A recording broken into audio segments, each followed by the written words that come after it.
আপনারা যে এই প্রোডাক্টগুলো বিক্রি করতেছেন আমি একটার মধ্যে আমি নিশ্চিত কোনটার মধ্যে কোনো মরক দেওয়া নাই। স্যার একটু আজকে মাফ করেন স্যার, আমি তো নেক্সট এবার হবে ৫,০০০ টাকা অর্থদণ্ড আপনার। আমি তো জানি এগুলো চক বাজারে কেমনে বিক্রি করে। এটা যে আসল এটা বোঝানোর একমাত্র উপায় হচ্ছে কোম্পানির রিসিট আপনার কাছে থাকতে হবে। ওই খালি বোতল কালেকশন করে এর মধ্যে চক বাজার থেকে প্রোডাক্ট বানায় আপনাদের এইসব দোকানে কিন্তু এগুলো সেল করে। আমরা জানি এটা কি ডাল না তো কি এটার মধ্যে কোথাও কোথাও মূল্য লেখা আছে? মূল্য লেখা নাই। উৎপাদন তারিখ মেয়াদের তারিখ কি লেখা আছে? লেখা নাই। প্যাকেটজাত করে যদি তুমি বিক্রি করো তাহলে অবশ্যই এখানে মূল্য তালিকা, উৎপাদন তারিখ, মেয়াদের তারিখ এগুলো আবশ্যিকভাবে থাকতে হবে। বিষয়টা কি ক্লিয়ার? কত লেখা এটা? এটা ১৬০ টাকা। আমাকে এটার একটু রিসিপ্টটা দেখান। কি কারণে ১৬০ টাকা? একটু রিসিপ্টটা দেখবো এটা, সেটা কোথায় লেখা আছে দেখান আমাকে।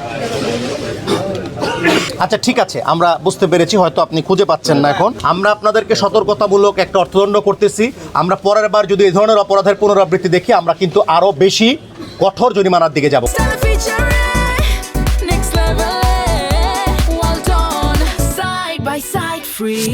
আমাকে রিসিপ্টটা দেখান তো ভাই। এসএনসি তো খুব ভালো কোম্পানি, ওরা একেবারে ঈদ রসিদ দেয় আপনাকে, ওই কম্পিউটার বেসড রিসিপ্ট দেয়, ওইটার স্পিরিট রিসিপ্টটা দেখান তো।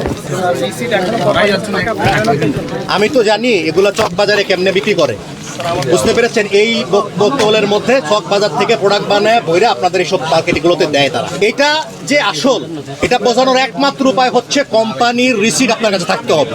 যদি না থাকে এটা গ্রিভিয়াস একটা অপরাধ। এই জিনিসগুলো আপনাদেরকে কতবার বলবো, আপনাদের কাছে আসলে আপনারা বলেন যে আমাদের বাকি রিসিট নাই। এটা তো কোনো কথা যুক্তি হতে পারে না। আপনি দোকানে ডিসপ্লে করলে আপনার কাছে রিসিট থাকতে হবে, নাহলে তো আমি এটা বিশ্বাস করবো না যেটা আসল নাকি নকল প্রোডাক্ট। ওই খালি বোতল কালেকশন করে এর মধ্যে চক বাজার থেকে প্রোডাক্ট বানায় আপনাদের এইসব দোকানে কিন্তু এগুলো সেল করে। আমরা জানি এটা রসিদ রাখবেন, সব পণ্যের রসিদ রাখবেন, ঠিক আছে? সতর্কতামূলক।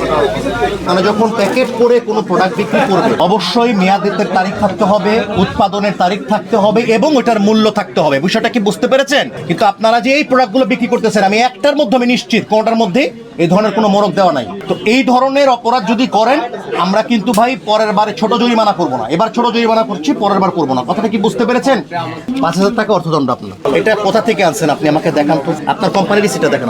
আরে বাবা আপনি যেটা আনছেন না আমাকে কোম্পানির রিসিপ্টটা দেখান। এই ধরনের বোতলে কোথা থেকে কেমনে বানায় আমি দেখেছি, দ্যাটস ওয়াই আমি বলছি।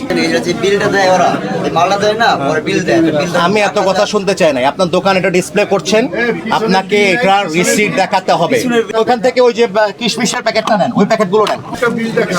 এই কিশমিশের প্যাকেটগুলো যখন আপনারা এইভাবে প্যাকেট করে বিক্রি করবেন, বাকি দুই দোকানেও আমরা অর্থদণ্ড করে এসেছি, আপনাকেও বলে দিচ্ছি যখন এইভাবে প্যাকেট করে যে কোনো প্রোডাক্ট বিক্রি করবেন ওইটাতে অবশ্যই মেয়াদ, উৎপাদনের তারিখ এবং মূল্য, এই তিনটা ইনফরমেশন অবশ্যই লাগবে। কথা কি বুঝতে পেরেছেন?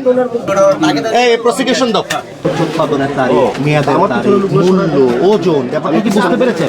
এগুলো না দিলে এইভাবে আপনি বিক্রি করতে পারবেন তো ওনাকে একটা ছোট জরিমানা করবেন। স্যার আমাদের ওই দোকানটা জরিমানা হয়েছে স্যার, আমি হবে বুঝতে পারছি, আর নেক্সট টাইম এরকম হবে না। ঠিক আছে, ওই যেটা জরিমানা করছেন স্যার বসে তো ওটা আমাদের দোকান। আপনাদের লাইসেন্স কি দুইটা করা না একটা? দুইটা স্যার। স্যার এই দিন আমরা বুঝতে পারি নাই কা এটা লেগে করেন, এটা কথা বলে নাই কিছু, এই কারণে আমরা ২০০০ আচ্ছা ঠিক আছে, ঠিক আছে। ৩০০০ টাকা সকলে দিবেন স্যার। হ্যাঁ হ্যাঁ স্যার একটু আজকে মাফ করেন স্যার, আমি তো নেক্সট এবার হবে। শোনেন, প্রসিকিউশন যখন একবার দিতে বলেছি দিতে হবে, কথাটা আর বাড়িয়ে শেষ করুন।